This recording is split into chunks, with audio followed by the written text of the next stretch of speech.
നമസ്കാരം. നോക്കാം ഈ മണിക്കൂറിലെ പ്രധാന വാർത്തകൾ.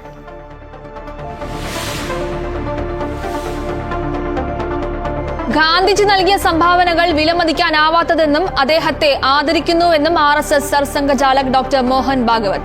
ഗാന്ധിജി അനീതിയിൽ നിന്ന് സംരക്ഷിച്ചുവെന്നും നാഗ്പൂരിലെ വിജയദശമി റാലിയിൽ ഭാഗവത്. RSSന് ഇന്ന് 100 വയസ്സ് തികയുന്നു. സ്വയം സേവകരുടെ പദസഞ്ചലനമടക്കം രാജ്യമെങ്ങും വിപുലമായ പരിപാടികൾ.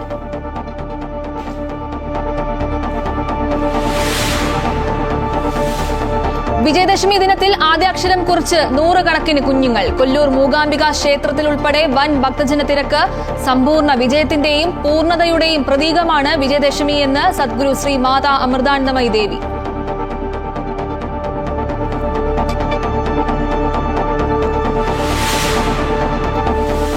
പ്രശസ്ത ജന്തുശാസ്ത്രജ്ഞയും പരിസ്ഥിതി പ്രവർത്തകയുമായ ജെയിൻ ഗുഡാളിന് അന്ത്യാഞ്ജലി. വിടവാങ്ങിയത് ചിമ്പാൻസികളെക്കുറിച്ചുള്ള പഠനത്തിലൂടെ ലോകമറിഞ്ഞ വ്യക്തി.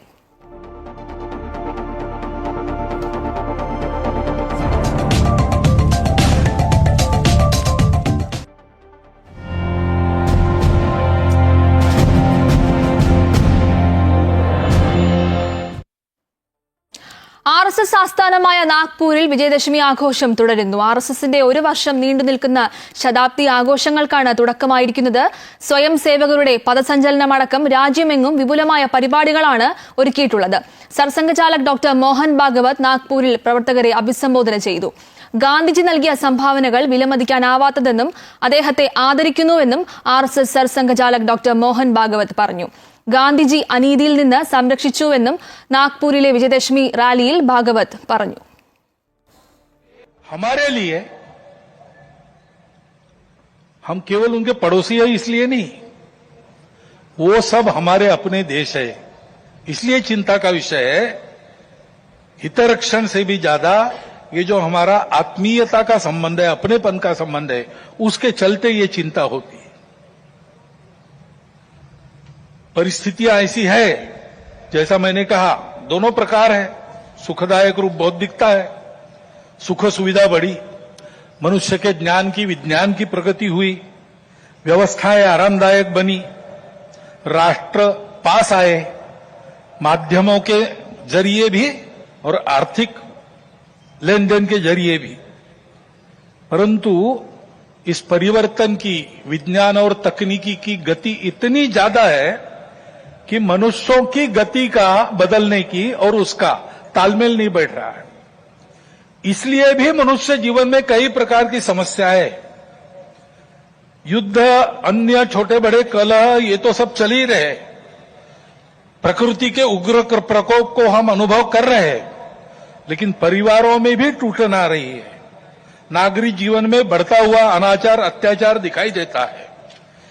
इसके शमन के इसके उपाय चलते हैं, प्रयास हुए हैं, परंतु इसका पूर्ण निदान होने में वो असफल हो गए. और उसके ऊपर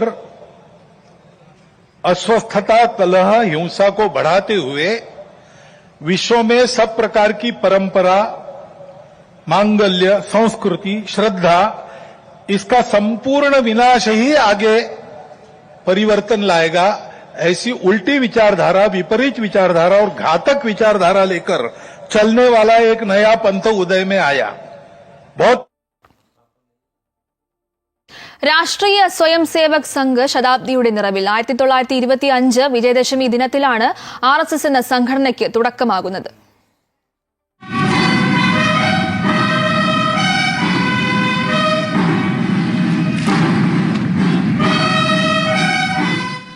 നൂറ് വർഷങ്ങൾക്ക് മുമ്പ് നാഗ്പൂരിലെ മോഹിദേവാഡയിലെ ഒരു സാധാരണ വീടിന്റെ മച്ചിൽ ഒരുമിച്ചുകൂടിയ 17 യുവാക്കളുടെ മുമ്പാകെ ഡോക്ടർ കേശവ് ബൽറാം ഹെഡ്ഗേവാർ പറഞ്ഞു, ഇന്ന് സംഘം ആരംഭിക്കുകയാണ്. അതായിരുന്നു രാഷ്ട്രീയ സ്വയം സേവക സംഘമെന്ന ലോകത്തിലെ ഏറ്റവും വലിയ സന്നദ്ധ സേവാ സംഘടനയുടെ തുടക്കം.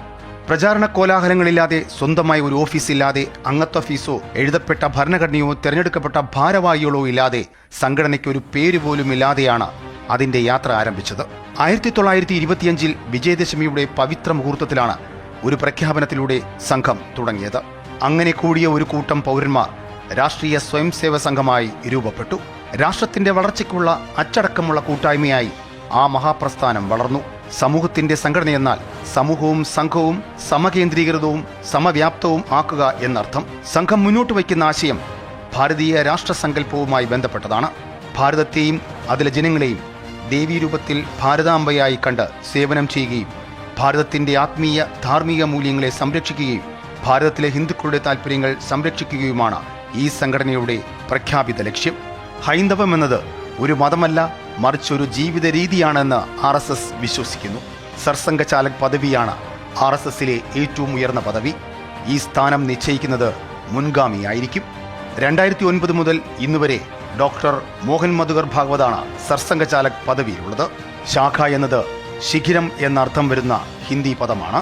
RSSന്റെ സംഘടനാപരമായ പ്രവൃത്തികൾ നടത്തുന്നത് സംഘശാഖകൾ മുഖേനയാണ്.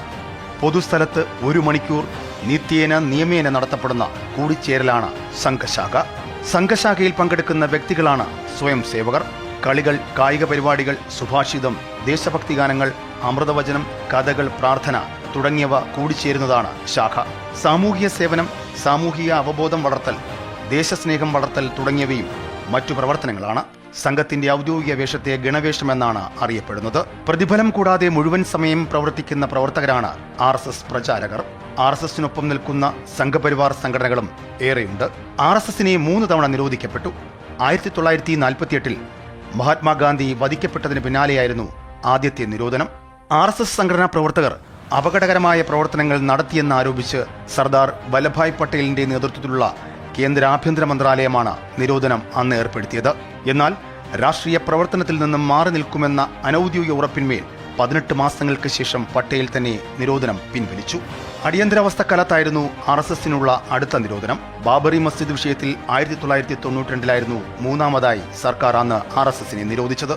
എന്നാൽ കേന്ദ്ര ട്രൈബ്യൂണലിന് മുമ്പാകെ നിരോധന നടപടിയെ വിശദീകരിക്കുന്നതിൽ സർക്കാർ പരാജയപ്പെട്ടു. News desk, Amrita news.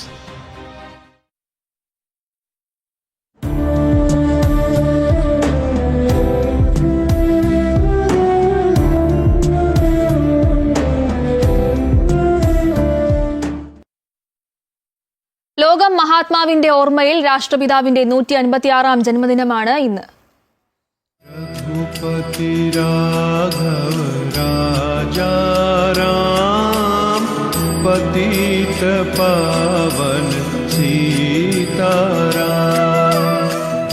Gandhi Jayanti ദിനമായ ഒക്ടോബർ 2 കലണ്ടറിലെ ഒരു തീയതി മാത്രമല്ല, വെറുമൊരു ആഘോഷവുമല്ല, ചിന്തയുടെയും പ്രചോദനത്തിന്റെയും ഓർമ്മദിനം കൂടിയാണ്. സത്യം, അഹിംസ, സ്വയംഭരണം എന്നിവയുടെ ശക്തി നമ്മെ പഠിപ്പിച്ച മനുഷ്യന് ആദരാഞ്ജലി അർപ്പിക്കാൻ ലോകം ഒന്നിച്ചു ചേരുന്ന ദിവസം. നമ്മുടെ ഓട്ടപ്പാച്ചിലുകൾക്കിടയിൽ, തിരക്കുകൾക്കിടയിൽ ഇന്ത്യയുടെ ആത്മാവുമായി ലോകത്തെ ബന്ധിപ്പിച്ച ആ മഹാമനുഷ്യനെക്കുറിച്ച് സംസാരിക്കാൻ, ഓർക്കാൻ ഒരു അവസരം കൂടിയാണ് ഒക്ടോബർ 2. ഗാന്ധിയുടെ സ്വാധീനം കാലത്തിനും അതിരുകൾക്കും അതീതമായി സമാധാനത്തിന്റെയും മാനവികതയുടെയും ആഗോള പ്രതീകം കൂടിയാണ്. മഹാത്മാഗാന്ധിയുടെ തത്വങ്ങൾ രാജ്യത്തിന്റെ സംസ്കാരത്തിലും മൂല്യങ്ങളിലും ചെലുത്തിയ ആഴത്തിലുള്ള സ്വാധീനം ഒരു ആയുഷ്കാലം മുഴുവൻ സത്യത്തിനും അഹിംസയ്ക്കും വേണ്ടി നിലകൊണ്ടു. രാജ്യത്തിന് സ്വാതന്ത്ര്യം നേടിക്കൊടുത്ത മഹാത്മാവിനോടുള്ള ആദരസൂചകമായി ഐക്യരാഷ്ട്രസഭ ഇതേ ദിവസം അന്താരാഷ്ട്ര അഹിംസാ ദിനമായും ആചരിക്കുകയാണ്. സത്യവും അഹിംസയും ഒരു നാണയത്തിന്റെ ഇരുവശങ്ങളാണെന്ന് എന്നും വാദിച്ചിരുന്ന മഹാത്മാവിനെ ആദരിക്കുമ്പോൾ ഒരു കാര്യം മറക്കരുത്: മഹാത്മാവ് സ്വപ്നം കണ്ട ഇന്ത്യയിലേക്ക് നമ്മൾ ഇനിയും നടന്നെത്തിയോ? ഇല്ലെങ്കിൽ ആ സ്വപ്ന സാക്ഷാത്കാരത്തിനായുള്ള മുന്നോട്ടുപോക്ക് എങ്ങനെയായിരിക്കണം? News desk, Amrita news. ഗാന്ധിജിയുടെ 156-ാം ജന്മദിനത്തിൽ രാജ്ഘട്ടിൽ പുഷ്പാർച്ചന നടത്തി പ്രധാനമന്ത്രി നരേന്ദ്രമോദി. മനുഷ്യ ചരിത്രത്തിന്റെ ഗതി മാറ്റിയ വ്യക്തിയാണ് ഗാന്ധിയെന്ന് പ്രധാനമന്ത്രി അനുസ്മരിച്ചു. ധൈര്യവും ലാളിത്യവും കൊണ്ട് എങ്ങനെ വലിയ മാറ്റങ്ങൾ കൊണ്ടുവരാമെന്ന് അദ്ദേഹം കാണിച്ചു തന്നു.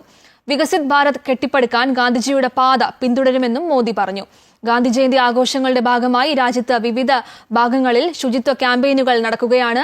ഗാന്ധി ജയന്തി ദിവസം ജനങ്ങൾ ഖാദി ഉൽപ്പന്നങ്ങൾ വാങ്ങണമെന്ന് പ്രധാനമന്ത്രി നേരത്തെ ആഹ്വാനം ചെയ്തിരുന്നു.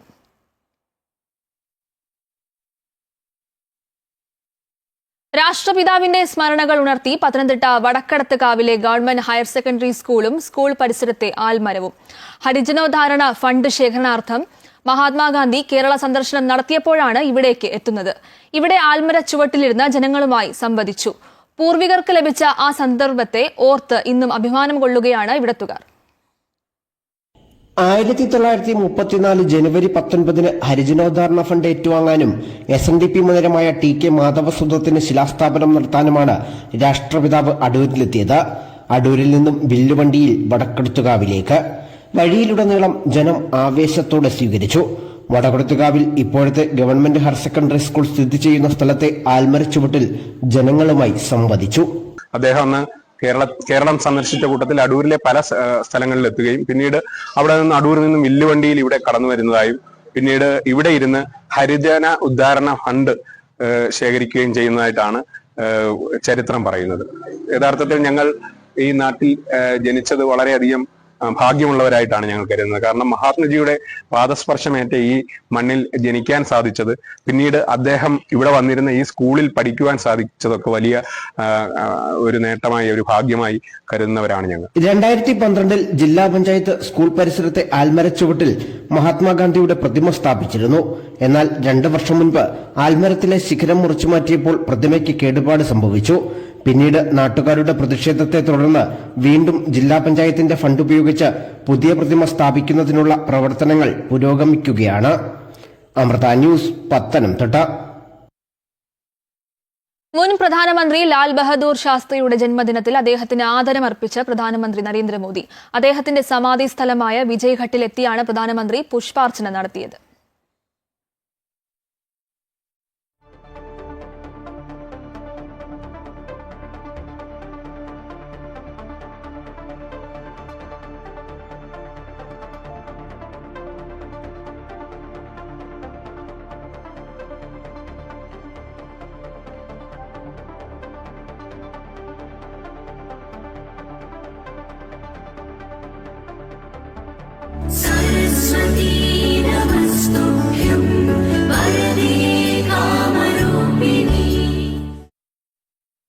ഇന്ന് വിജയദശമി. 10 ദിവസത്തെ നവരാത്രി ഉത്സവത്തിന് സമാപനം കുറിച്ച് 11ാം ദിവസമാണ് ഇത്തവണത്തെ വിജയദശമി ആഘോഷം.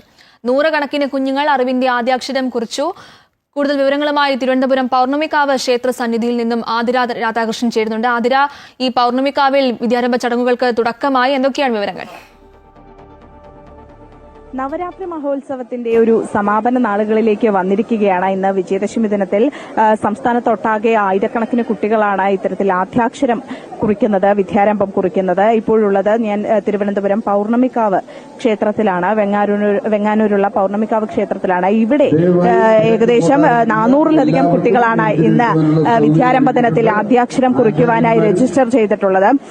ഈ ശാസ്ത്ര, സാമൂഹിക, സാംസ്കാരിക രംഗത്തെ പ്രമുഖരാണ് ഇന്ന് ഈ കുട്ടികളെ ആദ്യാക്ഷരം കുറിപ്പിക്കുന്നത്. അതുകൊണ്ട് തന്നെ നിരവധി പേർ കേരള സർവകലാശാല VC മോഹനൻ കുന്നുമേൽ, തിരുവനന്തപുരം മെഡിക്കൽ കോളേജിലെ യൂറോളജി വിഭാഗ മേധാവിയായിട്ടുള്ള ഡോക്ടർ ഹാരിസ് ചിറക്കൽ തുടങ്ങി നിരവധി പ്രമുഖരാണ്.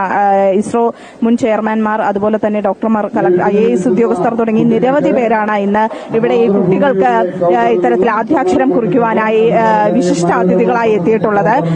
ഇവിടെ രാവിലെ മുതൽ തന്നെ വലിയ രീതിയിലുള്ള ഒരു ഭക്തജന തിരക്കായിരുന്നു ഈ തിരുവനന്തപുരം വെങ്ങാനൂരിലെ പൗർണമിക്കാവിൽ ഉണ്ടായിരുന്നത്. ഇപ്പോഴും നിരവധി പേരാണ് തങ്ങളുടെ കുട്ടികളുമായി ഇവിടെ ആദ്യാക്ഷരം കുറിക്കുവാൻ എത്തിയിട്ടുള്ളത്. വലിയ രീതിയിലുള്ള ഒരു ഭക്തജന തിരക്ക് നമുക്ക് ഈ ക്ഷേത്രത്തിൽ കാണാൻ സാധിക്കും. ഏകദേശം 400-ലധികം കുട്ടികളാണ് ആദ്യാക്ഷരം കുറിക്കുവാനായി വിദ്യാരംഭത്തിൽ ഇവിടെ രജിസ്റ്റർ ചെയ്തിട്ടുള്ളത്. ഇവരെല്ലാം തന്നെ ഏകദേശം 8 മണിയോടുകൂടി, ഏകദേശം 9 മണിയോടുകൂടി തന്നെ ഇവിടെ ഇത്തരത്തിൽ ഈ കുട്ടികളെല്ലാവരും തന്നെ എഴുത്തിനിരുത്തി തുടങ്ങി.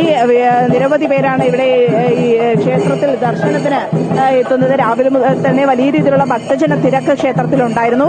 ഈ പൗർണമിക്കാവിന്റെ ഏറ്റവും വലിയൊരു പ്രത്യേകത എന്ന് പറയുന്നത് 51 അക്ഷരങ്ങളെ ദേവതയായി കാണുന്നു. 51 അക്ഷര ദേവതകളുടെ ഒരു ക്ഷേത്രം കൂടിയാണ്. ഓരോ അക്ഷരത്തെയും ഓരോ ദേവതയായി കണക്കാക്കിക്കൊണ്ടാണ് ഈ ക്ഷേത്രത്തിൽ ഈ 51 ദേവതകളെ ഇത്തരത്തിൽ കുറിച്ചിരിക്കുന്നത്. അതുകൊണ്ട് തന്നെ ഈ ക്ഷേത്രത്തിൽ ഇത്തരത്തിൽ വിദ്യാരംഭം കുറിക്കുന്നത് ഒരു ശ്രേഷ്ഠമായ ഒരു കാര്യമായിട്ടാണ് കണക്കാക്കപ്പെടുന്നത്. അതുകൊണ്ട് തന്നെയാണ് ഈ പൗർണമിക്കാവിൽ ഇത്രയേറെ വിദ്യാരംഭം കുറിക്കുന്നതിന് ഇത്രയേറെ ഒരു കുട്ടികളുടെ തിരക്ക് അനുഭവപ്പെടുന്നത്. ഇപ്പോൾ ഡോക്ടർ ഹാരിസ് ചിറക്കലുണ്ട്. ഡോക്ടറെ, അതെ, അതെ, വളരെ സന്തോഷമുണ്ട്. ഇല്ല കരയുന്നില്ല. ഇല്ല. തീർച്ചയായിട്ടും അത്തരത്തിൽ ഈ കുട്ടികളെല്ലാം തന്നെ ഇത്തരത്തിൽ ഈ ശാസ്ത്രരംഗത്തും അതുപോലെ തന്നെ ആരോഗ്യരംഗത്തും ഒക്കെയുള്ള വിശിഷ്ട വ്യക്തികളാണ് ഇത്തരത്തിലൊരു ഈ ആദ്യാക്ഷരം കുറിക്കുന്നതിനും മറ്റുമൊക്കെ തന്നെ എത്തിയിരിക്കുന്നത്. ഇവിടെ കേരള സർവകലാശാല VC ആയിട്ടുള്ള മോഹനൻ കുന്നുമേൽ അതുപോലെ തന്നെ നിരവധി പ്രമുഖർ ഈ ഘട്ടത്തിൽ ഇവിടെ ഈ കുട്ടികൾക്ക് ആദ്യാക്ഷരം കുറിക്കുവാനായി അവരെ അറിവിന്റെ ലോകത്തിലേക്ക് നയിക്കുവാനായി അതിന്റെ ഒരു ആദ്യ ഘട്ടം എന്ന രീതിയിൽ എത്തുന്നുണ്ട്. പല സ്ഥലങ്ങളിലും കുട്ടികളൊക്കെ തന്നെ കരയുന്നൊരു കാഴ്ചയൊക്കെ കണ്ടിരുന്നെങ്കിൽ ഇവിടെ അത്തരത്തിലുള്ള കാഴ്ചകളൊന്നും തന്നെ നമുക്ക് കാണാൻ സാധിക്കില്ല. പകരം കുട്ടികളെല്ലാവരും തന്നെ വളരെ സന്തോഷത്തോടു കൂടി തന്നെയാണ് ഇത്തരത്തിൽ ഈ ഒരു ആദ്യാക്ഷരം കുറിക്കുന്നതിന് ഇവിടെ എത്തിയിരിക്കുന്നത്. ഈ 51 അക്ഷര ദേവതാ ക്ഷേത്രമായതുകൊണ്ട് തന്നെ ഈ വളരെ നേരത്തെ തന്നെ ഇവിടെ ഈ ആദ്യാക്ഷരം കുറിക്കുന്നതുമായി ബന്ധപ്പെട്ടുള്ള രജിസ്ട്രേഷൻ ഹോളൊക്കെ തന്നെ ആരംഭിച്ചിരുന്നു. കഴിഞ്ഞ ദിവസങ്ങളിലൊക്കെ തന്നെ ഒരു 250-ലധികം കുട്ടികളായിരുന്നു രജിസ്റ്റർ ചെയ്തിട്ടുണ്ടെങ്കിൽ ഇന്നത് 400-ലധികം കുട്ടികൾ ഇന്നിവിടെ ആദ്യാക്ഷരം കുറിക്കുമെന്നുള്ളതാണ്. അതിനോടൊപ്പം തന്നെ നേരത്തെ മുൻകൂട്ടി രജിസ്റ്റർ ചെയ്തവരല്ലാതെ മറ്റുള്ള കുട്ടികളും ഇന്ന് ഇപ്പോൾ ഈ സമയങ്ങളിൽ എത്തുന്ന കുട്ടികൾക്കും ഇവിടെ ആദ്യാക്ഷരം കുറിക്കുന്നതിനുള്ള അവസരം ലഭിക്കുന്നുണ്ട്. ഏതായാലും ഇന്ന് പൂജപ്പുര സരസ്വതി മഹാദേവി ക്ഷേത്രത്തിലും ഇത്തരത്തിൽ ആയിരക്കണക്കിന് 1200-ലധികം കുട്ടികളാണ് ആദ്യാക്ഷരം കുറിക്കുവാനായി എത്തിയത്. അതുകൊണ്ട് തന്നെ ഇന്ന് വലിയ രീതിയിലുള്ള ആഘോഷ പരിപാടികളോടെ ഇത്രയും ദിവസമായി നീണ്ടു നിന്നിരുന്ന ഈ നവരാത്രി മഹോത്സവത്തിന് ഇന്നത്തോടുകൂടി സമാപനമാകും. ശരി, ആതിരയാണ് വിവരങ്ങൾ പങ്കുവച്ചത്. പനച്ചിക്കാട് ദക്ഷിണ മൂകാംബി ക്ഷേത്രത്തിൽ അറിവിന്റെ ആദ്യാക്ഷരം കുറിക്കാനെത്തുന്നത് ആയിരക്കണക്കിന് കുരുന്നുകളാണ്. അവിടെ നിന്നും ശ്രീജിത്ത് ചേരുന്നുണ്ട്. ശ്രീജിത്ത്, പുലർച്ചെ 4 മണിയോടെയാണ് ഇവിടെ വിദ്യാരംഭ ചടങ്ങുകൾക്ക് തുടക്കമായത്. കഴിഞ്ഞ വർഷത്തേക്കാൾ വലിയൊരു തിരക്കാണോ ഇപ്പോഴും ക്ഷേത്രത്തിൽ അനുഭവപ്പെടുന്നത്?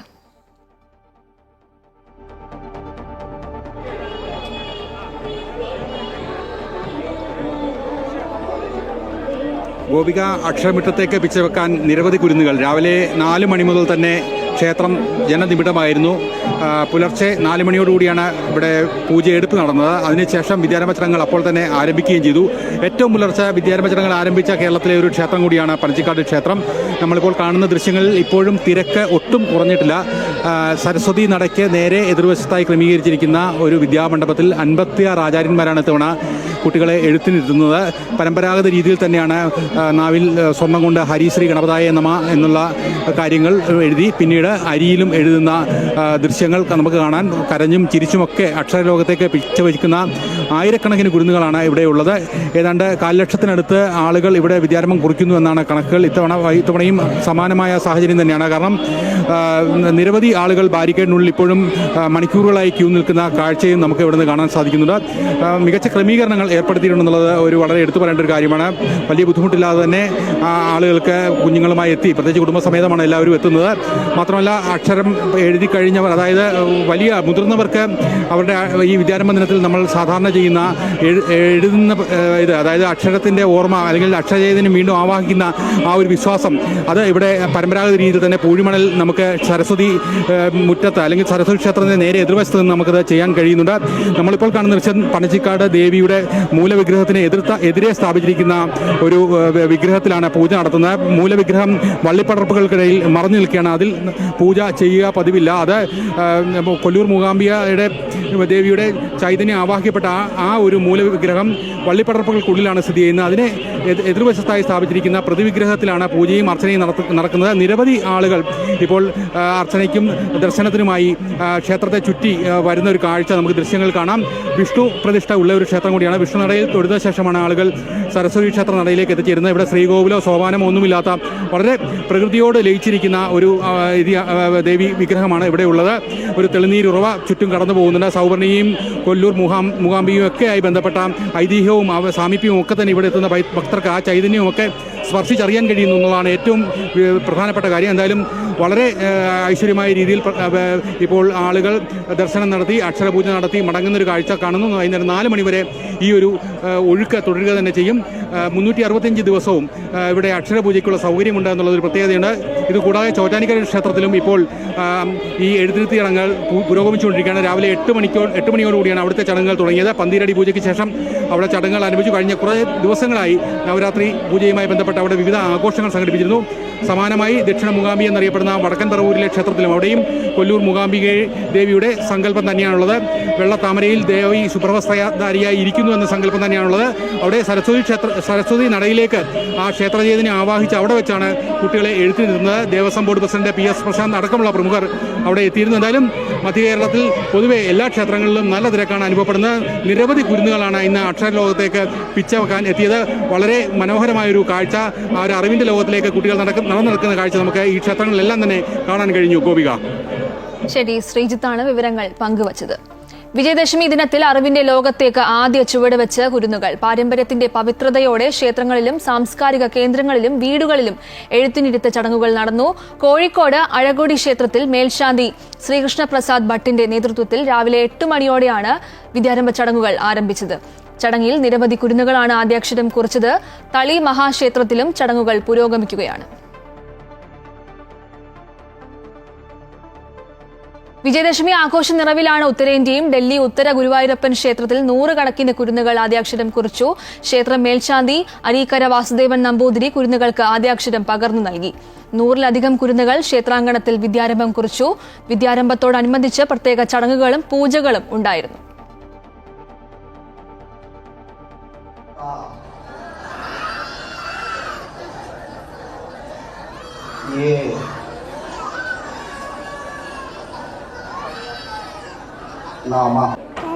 എഴുതിയോ? എന്താ എഴുതിയേ? ഹരി. സ്കൂളിൽ പോണ്ടേ? പോണോ? ഇവിടെയാണോ പോകുന്നേ? ഡൽഹിയിലാ പോകുന്നേ? അത് നമ്മുടെ നാട്ടിൽ പോവോ സ്കൂളില്? എവിടെ? ഇവിടെയാ പോവാ? ഇവിടുത്തെ സ്കൂളാ ഇഷ്ടം? നാട്ടിലാണോ? നാട്ടിലല്ലേ? നാട്ടിലെവിടെയാ? വീട് എവിടെയാ? നാട്ടിലെവിടെയാ സ്ഥലം? കണ്ണൂർ. കണ്ണൂർ. പേരെന്താ? എന്താ എഴുതിയേ? എഴുതിയോ? അക്ഷരം എഴുതിയോ? എന്താ എഴുതിയേ? ഹരിഷി ഗണപതയേ നമഃ. സ്കൂളിൽ പോണ്ടേ? എവിടെ? ഇവിടെ ഡൽഹിയിലാണോ പോവാ നാട്ടിലാ പോവാ? ഡൽഹി. അതാ ഇവിടെ നിക്കുന്നേ? ഇവിടുത്തെ സ്കൂളാ ഇഷ്ടം? പേരെന്താ? അർണവി. എഴുതിയോ? ഇവിടെ പഠിക്കുന്നുണ്ടോ? നാട്ടിലെവിടെയാ? അങ്കമാലി. എഴുതിയോ? അക്ഷരമൊക്കെ എഴുതിയോ? എഴുതിയോ? ഇനിയിപ്പോ പഠിച്ചിനി സ്കൂളിൽ പോയി തുടങ്ങണ്ടേ? സ്കൂളിൽ എന്നാ പോകുന്നത്?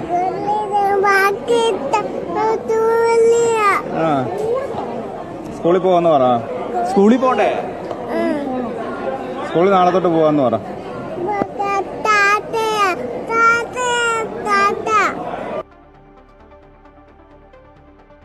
കൊല്ലൂർ മൂകാംബിക സന്നിധിയിൽ പുലർച്ചെ 3:30 മണിയോടെ വിദ്യാരംഭ ചടങ്ങുകൾക്ക് തുടക്കമായി. ക്ഷേത്രത്തിൽ സരസ്വതി മണ്ഡപത്തിന് സമീപം യാഗശാലയിലും പുറത്തുമായി വിദ്യാരംഭ ചടങ്ങുകൾ നടന്നുവരികയാണ്.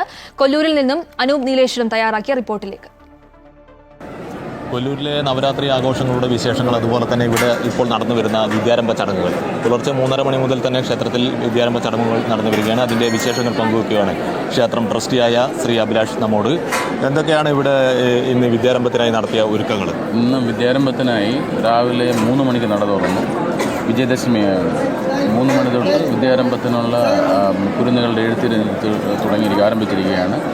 തന്ത്രിയുടെ നേതൃത്വത്തിലാണ് രാവിലെ തുടങ്ങിയത്. അതിനുശേഷം നമ്മുടെ ഒരു സരസ്വതി മണ്ഡപത്തിൽ സൈഡിലുള്ള ഈ യാഗം നടക്കുന്ന ഹാളിൽ എല്ലാ സ്ഥലത്തുമായിട്ടാണ് വിദ്യാരംഭം നടക്കുന്നത്. ഇത് ഉച്ചയ്ക്ക് 12 മണി വരെ ഇതുപോലെ തുടർന്നുകൊണ്ടിരിക്കും. അതുപോലെ തന്നെ 12 മണിയോട് ഉച്ചപൂജയ്ക്ക് ശേഷം ഈ നവരാത്രി ആഘോഷങ്ങൾ സമാപിക്കുകയാണ്. അതിനുവേണ്ട എല്ലാവിധമായ ക്രമീകരണങ്ങളും ക്ഷേത്രത്തിൻ്റെ ഭാഗമായിട്ട് എല്ലാവിധ ക്രമീകരണങ്ങളും നടത്തി കൊടുത്തിട്ടുണ്ട്. എല്ലാ ഭക്തരും അതിൽ സന്തുഷ്ടരാണെന്നാണ് നമ്മൾ വിചാരിക്കുന്നത്. ഇത്തവണ എത്ര കുട്ടികൾ ഏകദേശം രജിസ്റ്റർ ചെയ്തു ഇവിടെ വിദ്യാരംഭത്തിനായി? അത് ഒരു എക്സാക്റ്റ് കണക്ക് ഇനി അറിയാനൊക്കെ. ഇപ്പം അവസാനമെല്ലാം ഇപ്പം രജിസ്റ്റർ ചെയ്യാതെയും വിദ്യാരംഭം ചെയ്യുന്നുണ്ട്. എന്നാലും എല്ലാ പ്രാവശ്യത്തിലും ഒരു 25,000-ന് മേളിൽ കുരുന്നുകൾ രജിസ്റ്റർ ചെയ്യുന്നതാണ്. ഏകദേശം 25,000-ഓളം കുരുന്നുകൾ ഇന്ന് ഈ വിജയദശമി ദിനത്തിൽ അമ്മയുടെ സന്നിധിയിൽ വെച്ച് ആദ്യാക്ഷരം കുറിക്കുമെന്നാണ് അദ്ദേഹം പറയുന്നത്. ആയിരക്കണക്കിന് കുരുന്നുകൾ ഇതിനകം ആദ്യാക്ഷരം കുറിച്ചു കഴിഞ്ഞു. ക്ഷേത്രത്തിലെ ചണ്ഡികാ യാഗശാല, അതുപോലെ തന്നെ അതിൻ്റെ പരിസരം, സരസ്വതി മണ്ഡപം എന്നിവിടങ്ങളിലെല്ലാം വിദ്യാരംഭ ചടങ്ങുകൾ പുരോഗമിക്കുകയാണ്. ഇത് ഉച്ചവരെ നീളും. വൈകിട്ട് ഓലക മണ്ഡപത്തിലേക്കുള്ള ദേവിയുടെ എഴുന്നള്ളത്തോടു കൂടിയാണ് കൊല്ലൂരിൽ നവരാത്രി മഹോത്സവത്തിന് സമാപനം കുറിക്കുക. കൊല്ലൂരിൽ നിന്നും അനൂപ് നിലേശ്വരം, അമൃത ന്യൂസ്. ഭാഷാപിതാവിന്റെ മണ്ണായ തിരൂർ തുഞ്ചൻ പറമ്പിലും വിദ്യാരംഭ ചടങ്ങുകൾ നടന്നു. 2 ഭാഗങ്ങളിലായാണ് കുട്ടികളെ എഴുത്തിനിരുത്തിയത്. കൃഷ്ണശിലാ മണ്ഡപത്തിൽ പാരമ്പര്യ എഴുത്താശാന്മാരും സരസ്വതി മണ്ഡപത്തിൽ സാഹിത്യകാരന്മാരുമാണ് കുരുന്നുകൾക്ക് ആദ്യാക്ഷരം കുറിച്ചത്. ആലങ്കോട് ലീലാകൃഷ്ണൻ, മണമ്പൂർ രാജൻ ബാബു തുടങ്ങിയവർ സരസ്വതി മണ്ഡപത്തിൽ ആദ്യാക്ഷരം പകരാനെത്തി.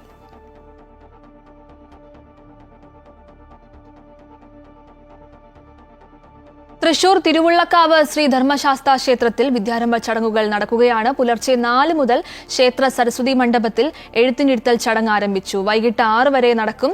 തിരുവുള്ളക്കാവ് വാര്യത്തെ TV ശ്രീധരൻ വാര്യരുടെ നേതൃത്വത്തിൽ 60ഓളം ആചാര്യന്മാരാണ് വിദ്യാരംഭത്തിന് നേതൃത്വം നൽകുന്നത്. രാവിലെ 7 മുതൽ കൈകൊട്ടിക്കളി, വൈകിട്ട് 6:30 പെരുവനം സതീശൻ മാരാരുടെ നേതൃത്വത്തിൽ തായമ്പകയും നടക്കും.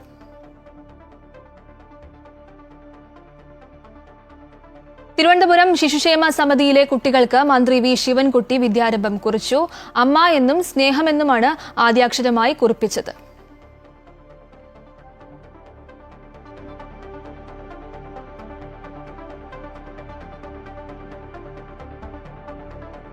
സമ്പൂർണ്ണ വിജയത്തിന്റെയും പൂർണ്ണതയുടെയും പ്രതീകമാണ് വിജയദശമി എന്ന് സദ്ഗുരു ശ്രീ മാതാ അമൃതാനന്ദമയി ദേവി.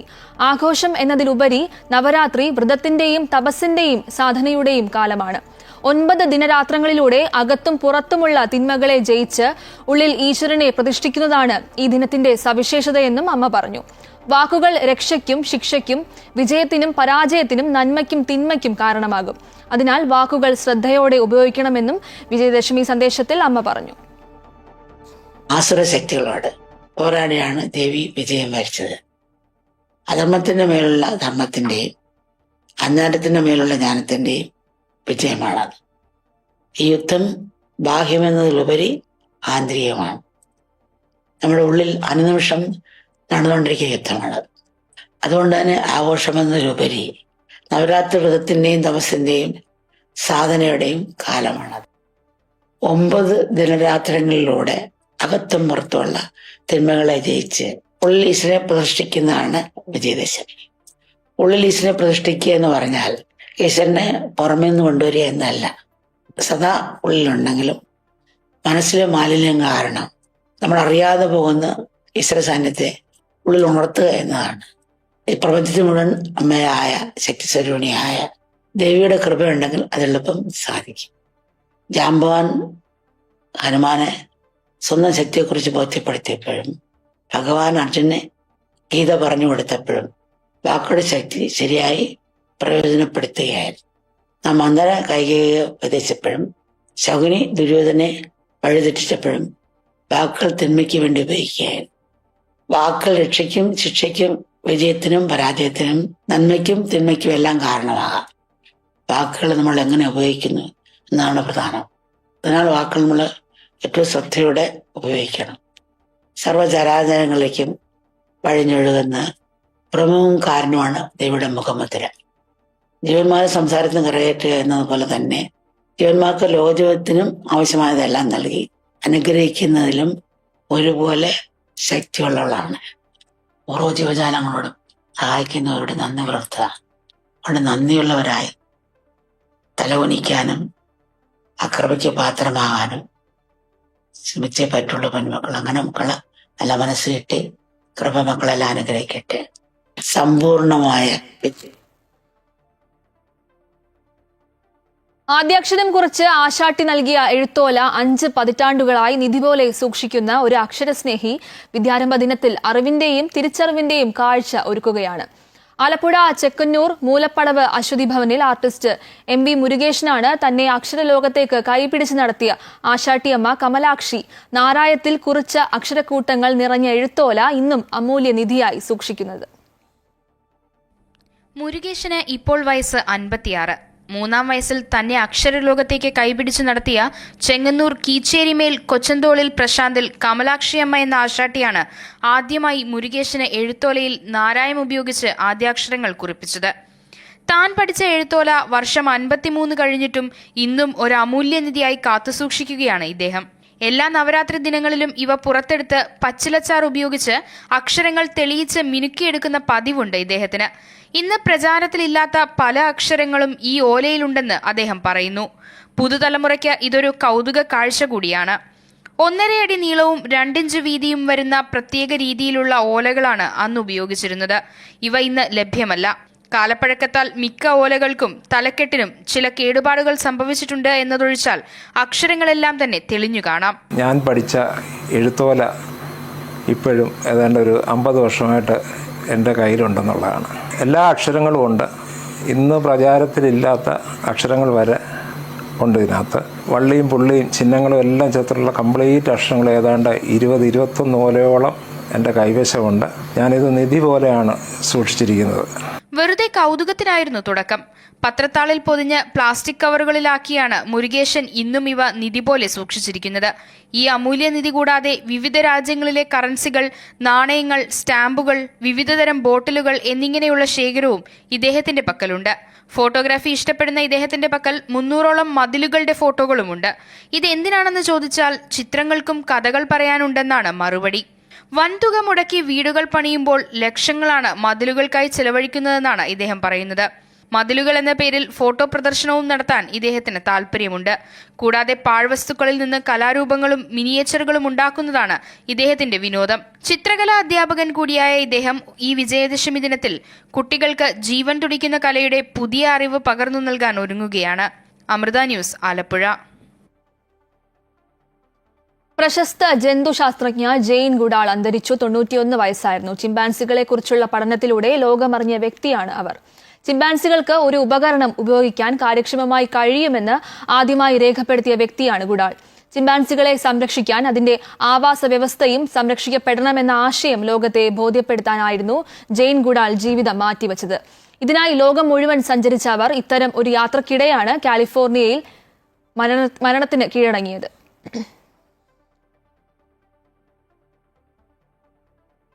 6 മാസം മുമ്പ് സംഭരിച്ച നെല്ലിന്റെ വില ഓണം കഴിഞ്ഞിട്ടും കർഷകർക്ക് ലഭിച്ചില്ല. ഇതുമൂലം അപ്പർ കുട്ടനാട്ടിലെ നെൽ കർഷകരിൽ വലിയൊരു പങ്ക് കടുത്ത സാമ്പത്തിക പ്രതിസന്ധിയിലാണ്. പണം ഇല്ലാത്തതിനാൽ അടുത്ത സീസണിലെ കൃഷിക്കായുള്ള പ്രവർത്തനങ്ങൾ പലയിടങ്ങളിലും ആരംഭിച്ചിട്ടില്ല. സമരങ്ങളും ഫലം കാണാതെ വന്നതോടെ ഇനി എന്ത് ചെയ്യുമെന്നറിയാതെ ആശങ്കയിലാണ് കർഷകരും കർഷക സംഘടനകളും. സപ്ലൈകോ കർഷകരിൽ നിന്ന് 6 മാസം മുമ്പ് സംഭരിച്ച നെല്ലിന് ഇനിയും കൊടുത്തു തീർക്കാനുള്ളത് 230 കോടിയോളം രൂപയാണ്. ഓണത്തിന് മുൻപ് കുടിശ്ശിക കൊടുത്തു തീർക്കുമെന്ന് ഭക്ഷ്യമന്ത്രിയും ധനമന്ത്രിയും പറഞ്ഞിരുന്നെങ്കിലും കഴിഞ്ഞ ഓണക്കാലത്തും അപ്പർ കുട്ടനാട്ടിലെ കർഷകരിൽ വലിയൊരു പങ്കും പട്ടിണിയിലായിരുന്നു. കേന്ദ്രവിഹിതം ലഭിച്ചില്ലെന്നാണ് മന്ത്രിമാർ പറയുന്ന ന്യായം. ഓരോ സീസണിലും ഉൽപ്പാദിപ്പിക്കാനിടയുള്ള നെല്ലിന്റെ ഏകദേശ അളവ് കണക്കാക്കി ബജറ്റിൽ തന്നെ സംഭരണത്തുക വകയിരുത്തണമെന്നാണ് കർഷക സംഘടനകൾ ഉന്നയിക്കുന്ന ആവശ്യം. ഏതാണ്ട് ശരാശരി ഒരു ഏക്കറിൽ നിന്ന് എത്ര നെല്ല് കിട്ടുമെന്ന് നമുക്കൊരു ശരാശരി ധാരണയുണ്ട്. മുൻ വർഷങ്ങളിലെ കണക്ക് വെച്ച് നമുക്കത് വിലയിരുത്താം. അപ്പോൾ ഇതിന് ഏതാണ്ട് ഇത്ര പൈസ നമുക്ക് വേണ്ടി വരുമെന്ന് മുന്നേ കണക്കാക്കിക്കൊണ്ട് സംസ്ഥാന സർക്കാർ നെൽകർഷകരെ സംരക്ഷിക്കുന്നതിന് വേണ്ടി ഇതിനാവശ്യമായി സംഭരണത്തിനാവശ്യമായി വരുന്ന സംഖ്യ മുന്നേ തന്നെ വിലയിരുത്തിക്കൊണ്ട് അത് ബജറ്റിൽ തന്നെ പ്രഖ്യാപിച്ച് ഇത് കൊടുക്കാനായിട്ടുള്ളൊരു സംവിധാനം ഉണ്ടാക്കണമെന്ന് ഞങ്ങൾ നിരന്തരമായി ആവർത്തിച്ചുകൊണ്ടിരിക്കുന്ന ഒരു കാര്യമാണ്. അടുത്ത സീസണിലെ കൃഷിയുടെ നെല്ല് സംഭരണത്തിനായി സപ്ലൈകോ വച്ചിരിക്കുന്ന നിബന്ധനകൾ കർഷകർക്ക് വലിയ തിരിച്ചടിയായി മാറിയിരിക്കുകയാണ്. 17% കൂടുതൽ ഈർപ്പം പാടില്ല, പതിര് 3% പാടുള്ളൂ, കലർപ്പ് അനുവദിക്കുന്നതല്ല തുടങ്ങി നിബന്ധനകൾ പലതുണ്ട്. നിബന്ധനകൾ അംഗീകരിച്ച് രജിസ്റ്റർ ചെയ്യുന്ന കർഷകരിൽ നിന്ന് മാത്രമേ സപ്ലൈകോ അടുത്ത സീസണിൽ നെല്ല് സംഭരിക്കുകയുള്ളൂ. മില്ലുകാരുടെ വാഹനം എത്തുന്നിടത്ത് കർഷകർ നെല്ല് എത്തിച്ചു നൽകുകയും വേണം. ഇത് കർഷകർക്ക് ഉണ്ടാക്കുന്ന ചെലവ് വർദ്ധിപ്പിക്കുകയും ചെയ്യും. മാത്രമല്ല, മില്ലുകാർ ആവശ്യപ്പെടുന്ന കിഴിവ് നൽകാൻ നിർബന്ധിതരാകുമെന്ന ഭയവും കർഷകർക്കുണ്ട്. 6 മാസം മുമ്പ് സംഭരിച്ച നെല്ലിന്റെ വില കിട്ടാത്തതിനെ തുടർന്ന് അപ്പർ കുട്ടനാടൻ പാടശേഖരങ്ങളിൽ പലയിടത്തും അടുത്ത കൃഷിക്കായി നിലമൊരുക്കൽ പോലും ആരംഭിച്ചിട്ടില്ല. അമൃത ന്യൂസ്, കോട്ടയം. ദേശീയപാതയിൽ കോഴിക്കോട് പന്തീരാങ്കാവിലെ ടോൾ പിരിവിനെതിരെ പ്രദേശവാസികൾ സമരത്തിലേക്ക്. പ്രദേശവാസികളെ ടോൾ പിരിവിൽ നിന്ന് ഒഴിവാക്കണമെന്നാണ് പ്രധാന ആവശ്യം. സർവീസ് റോഡ് നിർമ്മാണം കാര്യക്ഷമമല്ലെന്നും പ്രദേശവാസികൾ ചൂണ്ടിക്കാട്ടുന്നു.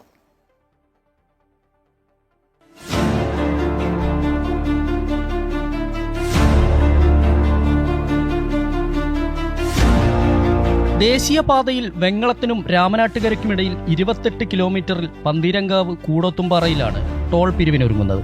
20 കിലോമീറ്റർ ചുറ്റളവിൽ താമസിക്കുന്നവർക്ക് പ്രതിമാസം 300 രൂപയാണ് ടോൾ നിരക്ക്.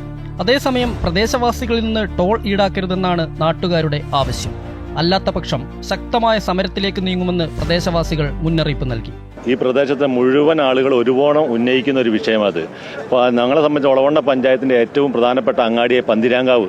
ആ പന്തിരാങ്കാവ് പ്രദേശത്ത് ഞങ്ങൾ ദൈനംദിന ഇറങ്ങേണ്ട ആളുകളാണ് ഈ പ്രദേശവാസികൾ. അവർക്ക് തീർച്ചയായിട്ടും ഈ ടോളിന്ന് ഈ മാസത്തിൽ 300 രൂപ എന്നുള്ള ആ ഒരു സംവിധാനം തന്നെ പൂർണ്ണമായിട്ട് എടുത്തൊഴിവാക്കണം. അല്ലാത്ത പക്ഷം ഇവിടെ ജനകീയ സമരത്തിന് ഇവിടെ നേതൃത്വം കൊടുക്കേണ്ടി വരും. ഒരു സംശയമില്ല ഇതിൽ. സർവീസ് റോഡ് നിർമ്മാണം കാര്യക്ഷമമല്ലാത്തതിനാൽ ദേശീയപാതയിൽ നിന്നുള്ള എൻട്രിയും എക്സിറ്റും അശാസ്ത്രീയമാണെന്നും ആക്ഷേപമുണ്ട്. ദേശീയപാത നവീകരണം പൂർണ്ണമായും പൂർത്തീകരിക്കാതെ ടോൾ പിരിവ് നടത്തുന്നതിനെതിരെ പ്രതിപക്ഷ കക്ഷികളും സമരം ആരംഭിച്ചു കഴിഞ്ഞു. കാസർഗോഡ് മുതൽ തിരുവനന്തപുരം വരെ 550 കിലോമീറ്റർ ദൂരമാണ് 6-വരിപ്പാതയുടെ നവീകരണം. ഇതിൽ 480 കിലോമീറ്റർ ദൂരം ഡിസംബറിൽ പൂർത്തിയാകുകയുള്ളൂ. അവശേഷിക്കുന്ന 70 കിലോമീറ്ററിലെ ദേശീയപാത നവീകരണം അടുത്ത വർഷം മാർച്ചിലും പൂർത്തിയാകുമെന്നാണ് നാഷണൽ ഹൈവേ അതോറിറ്റി ഓഫ് ഇന്ത്യയുടെ വിശദീകരണം. നവീകരണ പ്രവർത്തനങ്ങൾ പൂർത്തീകരിക്കുന്നതിന് മുമ്പ് തന്നെ ടോൾ പിരിവ് നടത്തുന്നതിനെതിരെയാണ് പ്രതിഷേധം വ്യാപകമായിട്ടുള്ളത്. ദേശീയപാത വികസനം അനിവാര്യമാണെങ്കിലും ടോൾ പിരിവ് ഒരു പകൽക്കൊള്ളയാണെന്നുള്ള കാര്യത്തിൽ ആർക്കും തർക്കമുണ്ടാവില്ല. പക്ഷേ ഈ ഭൂമി വിട്ടു നൽകിയ, ഇതിനോടൊപ്പം സഹകരിച്ച മനുഷ്യരെ തഴഞ്ഞുകൊണ്ട് ഒരിക്കലും അവർക്ക് ടോൾ ഏർപ്പെടുത്തുന്നത് നമുക്ക് യോജിക്കാൻ കഴിയുന്ന കാര്യമല്ല. ക്യാമറാമാൻ ശ്രീജിത്തിനൊപ്പം എസ് വിനേഷ് കുമാർ, അമൃത ന്യൂസ്, കോഴിക്കോട്.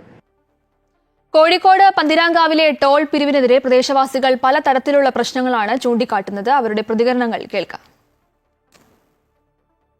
നമുക്ക് ഈ റോഡ് പണി പൂർണ്ണമായി തീർന്നിട്ടില്ല, സർവീസ് റോഡ് പൂർണ്ണമായി തീർന്നിട്ടില്ല. പ്രദേശവാസികൾക്കുള്ള ആ ടോൾ പിരിവ് നമുക്ക് ഒഴിവാക്കി കിട്ടണം. പിന്നെ അതുപോലെ തന്നെ ഈ അണ്ടർപാസിലേക്കുള്ള കണക്ഷൻ തീരെ ആയിട്ടില്ല, അതൊക്കെ റെഡിയാക്കണം. പിന്നെ ടോൾ പിരിവ് പണി പൂർണ്ണമായി തീർന്നിട്ടേ തുടങ്ങാവൂ. പ്രദേശവാസികളൊക്കെ ഈ റോഡിന് സ്ഥലം നൽകിയത് എന്തുകൊണ്ടാണെന്ന് വെച്ചാൽ നമുക്കൊരു സൗകര്യങ്ങൾ പിന്നീട് കിട്ടുമല്ലോ വിചാരിച്ചിട്ടാണ്. ഇതുവരെ നമുക്ക് അങ്ങനെയുള്ള യാതൊരു സൗകര്യങ്ങളും ഇല്ലാത്ത രീതിയിലാണ് റോഡ് പണി തീരുന്നതിന് മുന്നേ തന്നെ ഈ ഒരു ടോൾ പിരിവ് തുടങ്ങിയത്. സാധാരണഗതിയിൽ ടോൾ പിരിക്കലിൻ്റെ ആവശ്യമാണ്. കാരണം എന്ന് വെച്ചാൽ അത് നമ്മുടെ നാടിൻ്റെ കൂടി ആവശ്യമാണ്. സാമ്പത്തികമായ രീതിയിൽ നമുക്കിതിൻ്റെ ഒരു ഉയർച്ച വരണം. കാരണം എന്ന് വെച്ചാൽ റോഡ് പണിക്ക് ചിലവായ തുക ഭീമമാണ്. പക്ഷേ പ്രദേശവാസികളെ അതിൽ നിന്ന് ഒഴിവാക്കി കിട്ടണം എന്നുള്ള ഏക ആഗ്രഹമാണ് ഞങ്ങൾ പറഞ്ഞത്. അതായത് ടോള് പ്രഖ്യാപിച്ച 20 കിലോമീറ്റർ പരിധിൻ്റെ ഉള്ളിൽ നിന്നുകൊണ്ട് ഇപ്പോൾ ഒരു എമൗണ്ട് പറഞ്ഞിട്ടുണ്ട്, മാസം 300 രൂപ. ആ 300 രൂപ ഞങ്ങൾക്ക് യോജ്യമല്ല. ഞങ്ങൾക്കത് തീരുമാനം ഞങ്ങൾ അംഗീകരിക്കുന്നില്ല. പൂജാ അവധി ആഘോഷിക്കാൻ ഇടുക്കിയിൽ വിനോദസഞ്ചാരികളുടെ തിരക്ക്. കാലാവസ്ഥ അനുകൂലമായതും ഇത്തവണ വിനോദസഞ്ചാര മേഖലയ്ക്ക് തുണയായി.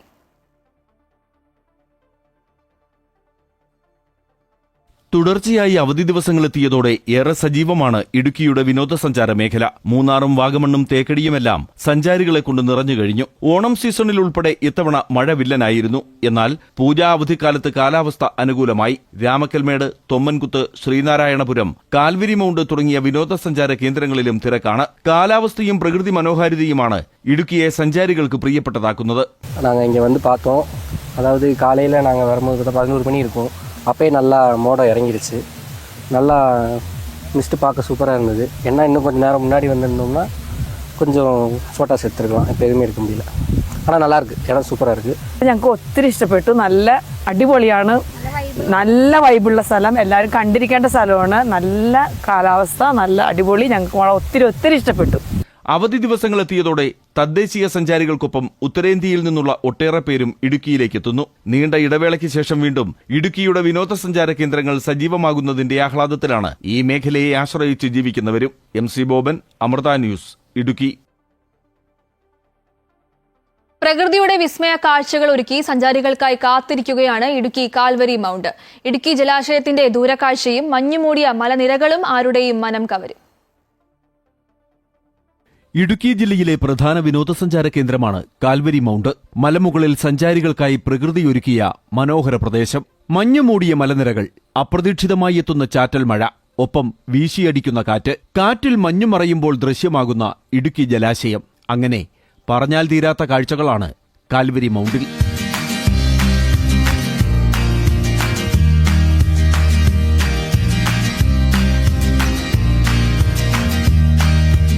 എന്ന് പറയുമ്പോൾ നമ്മങ്ങനെ കൂടുതലും എല്ലാവരും മൂന്നാറൊക്കെ പോകാനായിട്ട് ആഗ്രഹിക്കുന്നു. പക്ഷേ നല്ലൊരു വേറിട്ട കാഴ്ചയാണ്. ഞങ്ങൾ ലാൻഡ് ചെയ്തത് ഇവിടെ തങ്കമണി എന്നൊരു സ്ഥലത്താണ്, മറ്റേ ഡാമിൻ്റെ അടുത്തായിട്ട്. നല്ല കൂളിംഗ് ആയിരുന്നു, നല്ല കോടയും നല്ല തണുപ്പും. അപ്രതീക്ഷിതമായി എത്തുന്ന മഴ വില്ലനാകുമെങ്കിലും മഴ നനഞ്ഞ് കാഴ്ച കണ്ടു നടക്കുന്നതും പുതിയ അനുഭവമാണ്. എല്ലാമായിട്ട് വളരെ ഇഷ്ടപ്പെട്ടു. ഇനിയും വരും. അത്രയ്ക്ക് നല്ലൊരു കാഴ്ച. കാലാവസ്ഥ മഴയുണ്ടെങ്കിൽ തന്നെ മഴ ഇടയ്ക്കിടയ്ക്ക് മാറുന്നുണ്ട്. നല്ല കോടയൊക്കെ ആയിട്ട് നല്ല അതിമനോഹരമായ കാഴ്ച. മൂന്നാറും തേക്കടിയും വാഗമണ്ണുമൊക്കെയാണ് ഇടുക്കിയിലെ പ്രധാന വിനോദസഞ്ചാര കേന്ദ്രങ്ങളെങ്കിലും കാൽവരി മൗണ്ട് പോലെ നിരവധി സ്ഥലങ്ങളും ഇടുക്കിയുടെ പ്രകൃതി സുന്ദര കാഴ്ചകൾ സഞ്ചാരികൾക്ക് സമ്മാനിക്കുന്നു. MC Boban, Amrita news, Idukki. ആലപ്പുഴ കായംകുളത്ത് ബാഡ്മിന്റൺ കളിക്കുന്നതിനിടെ ഒരാൾ കുഴങ്ങി വീണ് മരിച്ചു. പത്തിയൂർ സ്വദേശി ധർമ്മരാജനാണ് മരിച്ചത്. രാവിലെ സുഹൃത്തുക്കൾക്കൊപ്പം കളിക്കുന്നതിനിടെയാണ് കുഴങ്ങി വീണത്. ആശുപത്രിയിൽ എത്തിച്ചെങ്കിലും ജീവൻ രക്ഷിക്കാനായില്ല. കെട്ടിട നിർമ്മാണ കോൺട്രാക്ടറാണ് മരിച്ച ധർമ്മരാജൻ. ഗാസയിൽ നെറ്റ്സാരിം ഇടനാഴി പിടിച്ചെടുത്തതായി ഇസ്രായേൽ പ്രഖ്യാപനം. ഈ നടപടിയിലൂടെ ഗാസയെ രണ്ടായി വിഭജിക്കുന്ന തരത്തിൽ സൈനിക നിയന്ത്രണം ശക്തമാക്കിയിരിക്കുകയാണ് ഇസ്രായേൽ. ഗാസ സിറ്റിയെ പൂർണ്ണമായി വളഞ്ഞതായി ഇസ്രായേൽ പ്രതിരോധ മന്ത്രി അവകാശപ്പെട്ടു. ഗാസ സിറ്റിയിൽ അവശേഷിക്കുന്ന ജനങ്ങൾ ഉടൻ സ്ഥലം വിടണമെന്ന് മുന്നറിയിപ്പ് നൽകിയിട്ടുണ്ട്. ഇല്ലെങ്കിൽ അവരെ തീവ്രവാദികളായി കണക്കാക്കുമെന്നും ഇസ്രായേൽ വ്യക്തമാക്കി. ഈ കടുത്ത നിലപാട് പ്രദേശത്തെ സംഘർഷം കൂടുതൽ രൂക്ഷമാക്കിയിരിക്കുകയാണ്. അതേസമയം ഇസ്രായേലിന്റെ ആക്രമണം കടുത്തിരിക്കെ ഗാസയിലേക്ക് സഹായവുമായി എത്തിയ കപ്പലുകൾ ഇസ്രായേൽ നാവികസേന തടഞ്ഞു. സ്വീഡിഷ് പരിസ്ഥിതി പ്രവർത്തകയായ ഗ്രേറ്റ തൻബർഗ് ഉൾപ്പെടെയുള്ളവരെ കസ്റ്റഡിയിലെടുത്തതായാണ് വിവരം. US പ്രസിഡന്റ് ഡൊണാൾഡ് ട്രംപിന്റെ സമാധാന നിർദ്ദേശങ്ങൾക്കിടെയാണ് ഇസ്രായേലിന്റെ ശക്തമായ നീക്കമെന്നത് ശ്രദ്ധേയമാണ്. അതേസമയം ട്രംപിന്റെ സമാധാന നിർദ്ദേശങ്ങളോട് ഹമാസ് ഇതുവരെ പ്രതികരിച്ചിട്ടില്ല. ഇന്ത്യ വെസ്റ്റ് ഇൻഡീസ് ഒന്നാം ടെസ്റ്റ് മത്സരം അഹമ്മദാബാദിൽ പുരോഗമിക്കുന്നു. ടോസ് നേടി ബാറ്റിംഗ് തിരഞ്ഞെടുത്ത വെസ്റ്റ് ഇൻഡീസിന് ബാറ്റിംഗ് തകർച്ച. 42 റൺസ് എടുക്കുന്നതിനിടെ 4 വിക്കറ്റുകൾ നഷ്ടമായി. മുഹമ്മദ് സിറാജ് 3-ഉം ജസ്പ്രീത് ബുംറ 1 വിക്കറ്റും നേടി.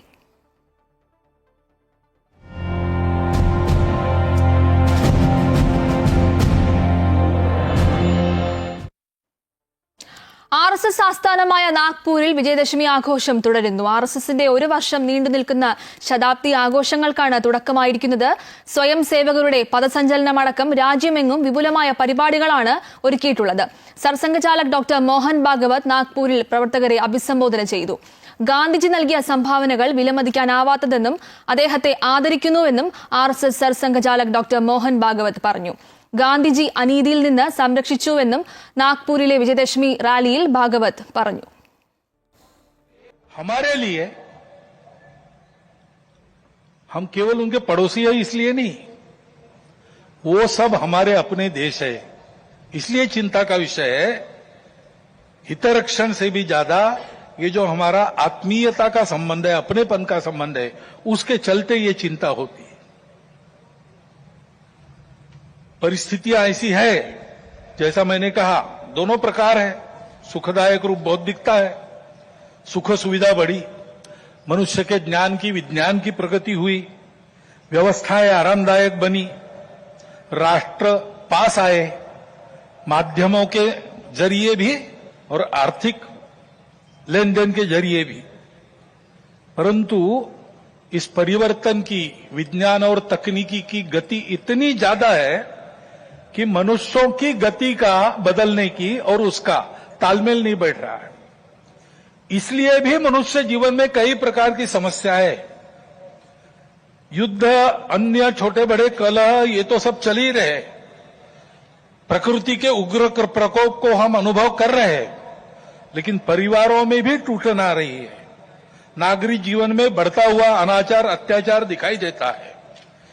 इसके शमन के इसके उपाय चलते हैं, प्रयास हुए हैं, परंतु इसका पूर्ण निदान होने में वो असफल हो गए.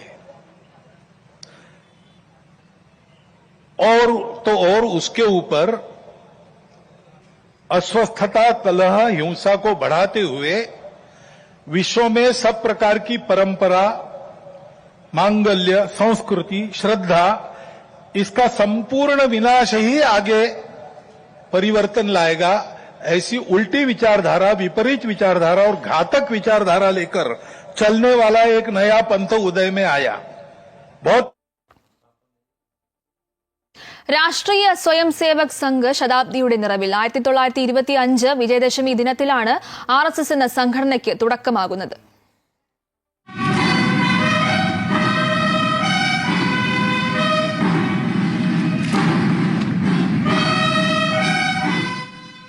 വർഷങ്ങൾക്ക് മുമ്പ് നാഗ്പൂരിലെ മോഹിദേവാഡയിലെ ഒരു സാധാരണ വീടിന്റെ മച്ചിൽ ഒരുമിച്ചുകൂടിയ 17 യുവാക്കളുടെ മുമ്പാകെ ഡോക്ടർ കേശവ് ബൽറാം ഹെഡ്ഗേവാർ പറഞ്ഞു, ഇന്ന് സംഘം ആരംഭിക്കുകയാണ്. അതായിരുന്നു രാഷ്ട്രീയ സ്വയം സേവക സംഘമെന്ന ലോകത്തിലെ ഏറ്റവും വലിയ സന്നദ്ധ സേവാ സംഘടനയുടെ തുടക്കം. പ്രചാരണ കോലാഹലങ്ങളില്ലാതെ, സ്വന്തമായി ഒരു ഓഫീസില്ലാതെ, അംഗത്വ ഫീസോ എഴുതപ്പെട്ട ഭരണഘടനയോ തിരഞ്ഞെടുക്കപ്പെട്ട ഭാരവാഹികളോ ഇല്ലാതെ, സംഘടനയ്ക്ക് ഒരു പേര് പോലും ഇല്ലാതെയാണ് അതിന്റെ യാത്ര ആരംഭിച്ചത്.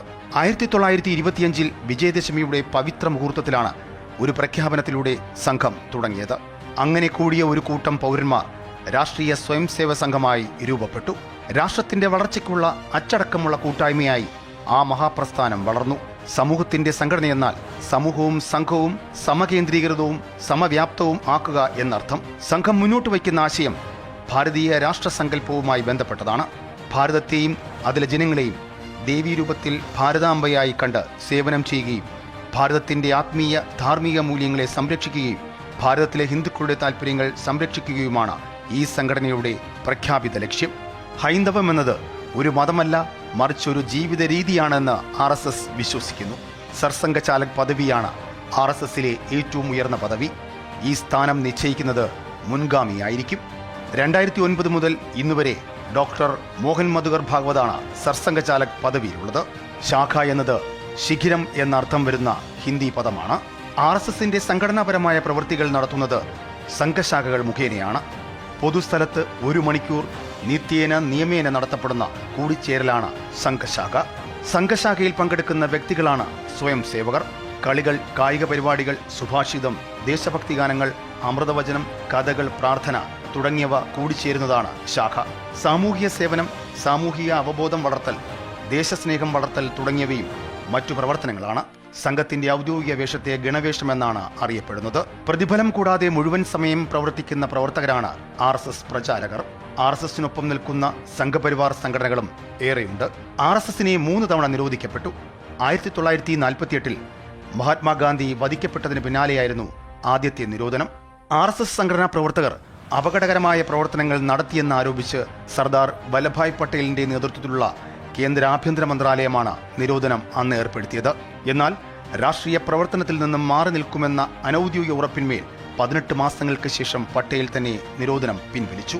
അടിയന്തരാവസ്ഥക്കാലത്തായിരുന്നു RSSനുള്ള അടുത്ത നിരോധനം. ബാബറി മസ്ജിദ് വിഷയത്തിൽ 1992 മൂന്നാമതായി സർക്കാർ അന്ന് RSSനെ നിരോധിച്ചത്.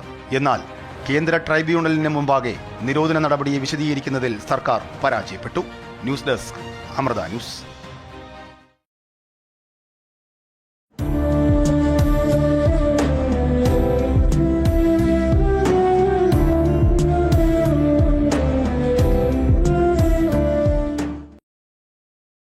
ലോകം മഹാത്മാവിന്റെ ഓർമ്മയിൽ രാഷ്ട്രപിതാവിന്റെ 156ാം ജന്മദിനമാണ് ഇന്ന്.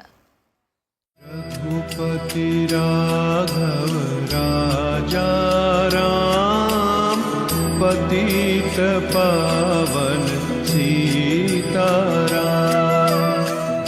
ഗാന്ധി ജയന്തി ദിനമായ ഒക്ടോബർ 2 കലണ്ടറിലെ ഒരു തീയതി മാത്രമല്ല, വെറുമൊരു ആഘോഷവുമല്ല, ചിന്തയുടെയും പ്രചോദനത്തിന്റെയും ഓർമ്മദിനം കൂടിയാണ്. സത്യം, അഹിംസ, സ്വയംഭരണം എന്നിവയുടെ ശക്തി നമ്മെ പഠിപ്പിച്ച മനുഷ്യന് ആദരാഞ്ജലി അർപ്പിക്കാൻ ലോകം ഒന്നിച്ചു ചേരുന്ന ദിവസം. നമ്മുടെ ഓട്ടപ്പാച്ചിലുകൾക്കിടയിൽ, തിരക്കുകൾക്കിടയിൽ ഇന്ത്യയുടെ ആത്മാവുമായി ലോകത്തെ ബന്ധിപ്പിച്ച ആ മഹാമനുഷ്യനെക്കുറിച്ച് സംസാരിക്കാൻ, ഓർക്കാൻ ഒരു അവസരം കൂടിയാണ് ഒക്ടോബർ 2. ഗാന്ധിയുടെ സ്വാധീനം കാലത്തിനും അതിരുകൾക്കും അതീതമായി സമാധാനത്തിന്റെയും മാനവികതയുടെയും ആഗോള പ്രതീകം കൂടിയാണ്. മഹാത്മാഗാന്ധിയുടെ തത്വങ്ങൾ രാജ്യത്തിന്റെ സംസ്കാരത്തിലും മൂല്യങ്ങളിലും ചെലുത്തിയ ആഴത്തിലുള്ള സ്വാധീനം ഒരു ആയുഷ്കാലം മുഴുവൻ സത്യത്തിനും അഹിംസയ്ക്കും വേണ്ടി നിലകൊണ്ടു. രാജ്യത്തിന് സ്വാതന്ത്ര്യം നേടിക്കൊടുത്ത മഹാത്മാവിനോടുള്ള ആദരസൂചകമായി ഐക്യരാഷ്ട്രസഭ ഇതേ ദിവസം അന്താരാഷ്ട്ര അഹിംസാ ദിനമായും ആചരിക്കുകയാണ്. സത്യവും അഹിംസയും ഒരു നാണയത്തിന്റെ ഇരുവശങ്ങളാണെന്ന് എന്നും വാദിച്ചിരുന്ന മഹാത്മാവിനെ ആദരിക്കുമ്പോൾ ഒരു കാര്യം മറക്കരുത്. മഹാത്മാവ് സ്വപ്നം കണ്ട ഇന്ത്യയിലേക്ക് നമ്മൾ ഇനിയും നടന്നെത്തിയോ? ഇല്ലെങ്കിൽ ആ സ്വപ്ന സാക്ഷാത്കാരത്തിനായുള്ള മുന്നോട്ടുപോക്ക് എങ്ങനെയായിരിക്കണം? News desk, Amrita news. ഗാന്ധിജിയുടെ 186ാം ജന്മദിനത്തിൽ രാജ്ഘട്ടിൽ പുഷ്പാർച്ചന നടത്തി പ്രധാനമന്ത്രി നരേന്ദ്രമോദി. മനുഷ്യ ചരിത്രത്തിന്റെ ഗതി മാറ്റിയ വ്യക്തിയാണ് ഗാന്ധിയെന്ന് പ്രധാനമന്ത്രി അനുസ്മരിച്ചു. ധൈര്യവും ലാളിത്യവും കൊണ്ട് എങ്ങനെ വലിയ മാറ്റങ്ങൾ കൊണ്ടുവരാമെന്ന് അദ്ദേഹം കാണിച്ചു തന്നു. വികസിത് ഭാരത് കെട്ടിപ്പടുക്കാൻ ഗാന്ധിജിയുടെ പാത പിന്തുടരുമെന്നും മോദി പറഞ്ഞു. ഗാന്ധി ജയന്തി ആഘോഷങ്ങളുടെ ഭാഗമായി രാജ്യത്ത് വിവിധ ഭാഗങ്ങളിൽ ശുചിത്വ ക്യാമ്പയിനുകൾ നടക്കുകയാണ്. ഗാന്ധി ജയന്തി ദിവസം ജനങ്ങൾ ഖാദി ഉൽപ്പന്നങ്ങൾ വാങ്ങണമെന്ന് പ്രധാനമന്ത്രി നേരത്തെ ആഹ്വാനം ചെയ്തിരുന്നു.